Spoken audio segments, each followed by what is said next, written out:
Good evening everyone. আমার নতুন একটা মিনি ব্লগে আপনাদের সবাইকে ওয়েলকাম। অ্যাকচুয়ালি গতকাল আর কোনো আমি আর এক্সট্রা আর কোনো ভিডিও দিতে পারিনি।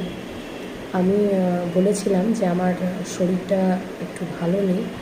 আজকেও আমার শরীরটা খুব একটা ভালো নেই, যার জন্যে আমি আজ সকাল থেকে দুপুরে লাঞ্চ, সকালের কাজকর্ম, তারপরে এত সুন্দর ওয়েদার, বাইরে প্রচণ্ড বৃষ্টি। আমি কিচ্ছু আপনাদের সঙ্গে জাস্ট শেয়ারই করতে পারিনি, কেন কি আমার শরীর একদম ভালো ছিল না।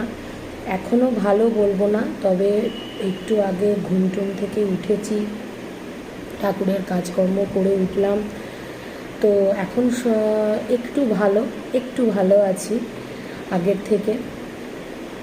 এই হচ্ছে ব্যাপার।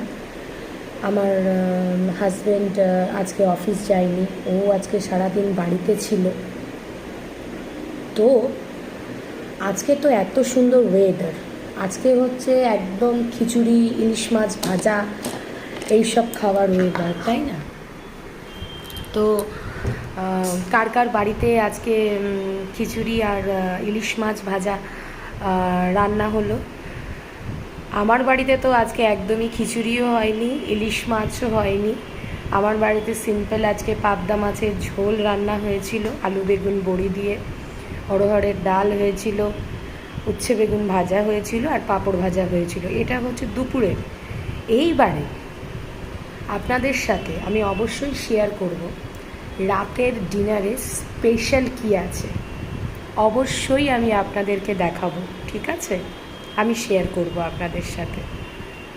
আর এই এই যে আমার বাবু শুয়ে আছে, সবসময় ঘুম থেকে উঠেছে, উঠে সব কিছু করেছে, বাথরুমে গিয়ে এখন বাবু রেস্ট নিচ্ছেন।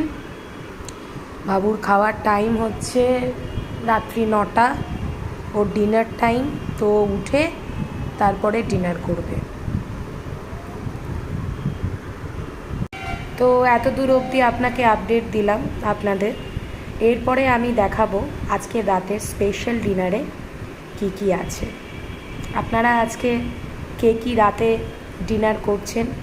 আর ওয়েদারটা খুব ভালো, বলুন। একদিকে ভালো, আবার একদিকে খারাপ। কিছু জামা কাপড় শুকোচ্ছে না, কিচ্ছু ঘর কীরকম একটা স্যাঁতস্যাঁতে থাকছে, তাই না? ঠিক আছে, চলুন এখনকার মতন আসি, টাটা। দেখা হচ্ছে রাতে ডিনারের সাথে। বাই।